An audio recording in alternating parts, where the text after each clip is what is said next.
যে সবাই যেখানে দেশ ছাড়তে চায়, আমার সামনে যারা আছেন তারা কেন জানি অন্যরকম, তারা দেশে থেকেই দেশ ছাড়ে করতে চান।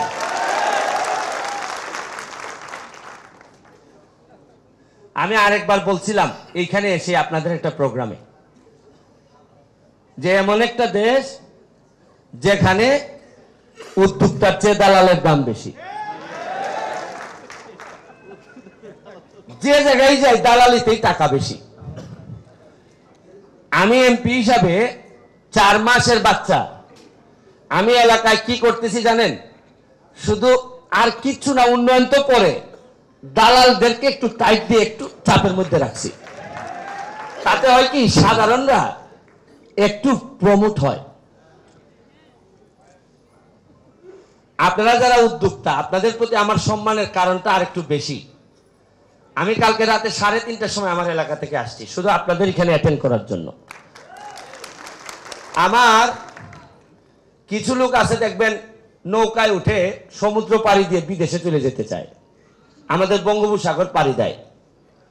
তো ওদের কি হয়, এইরকম ভাসমান জায়গায় এরা হয়তো 1 দিন থাকে, 2 দিন থাকে, তারপর হয় সে মারা যায়, আর নাইলে সে যে দেশে যাইতে চায় ওই দেশে সে মাসখানেকের ভিতর পৌঁছায় যায়। কিন্তু আপনারা এমন একটা স্রোতে ভাসমান অবস্থায় আছেন, আপনাদের এতই সাহস, আপনারা জানি না যে কবে জায়গায় পৌঁছাবেন, তবে বেশিরভাগ সময় সমুদ্রেই থাকবেন আপনারা।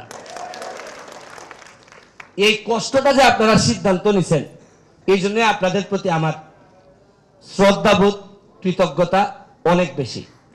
আর বাহার ভাইয়ের কথা কি বলবো শুনেন, আরো আমাদের দুঃখের বিষয় কি জানেন? আমাদের দেশের অসাধারণ মানুষরা সাধারণ কিছু করলেই অসাধারণ রেসপন্স পায়, আর সাধারণ মানুষরা বাহার ভাইদের মতো তারা কোনো অসাধারণ কাজ করলেও অসাধারণ ট্রিটমেন্ট পান না, তারা অসাধারণ ট্রিটমেন্ট পান।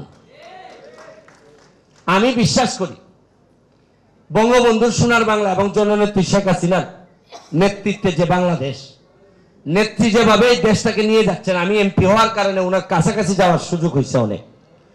আমার একটা বিশ্বাস যে এই ধরনের মানুষকে রিকগনাইজ করার জন্য যেগুলা মিশন এবং ভিশন, আমার একটা বিশ্বাস আপনারা অল্প দিনের মধ্যেই হয়তো এইভাবে চলতে থাকলে আপনারা বাংলাদেশের অর্থনৈতিক মুক্তিযোদ্ধা হিসেবে বিবেচিত হবেন, এটা আমার একটা বিশ্বাস।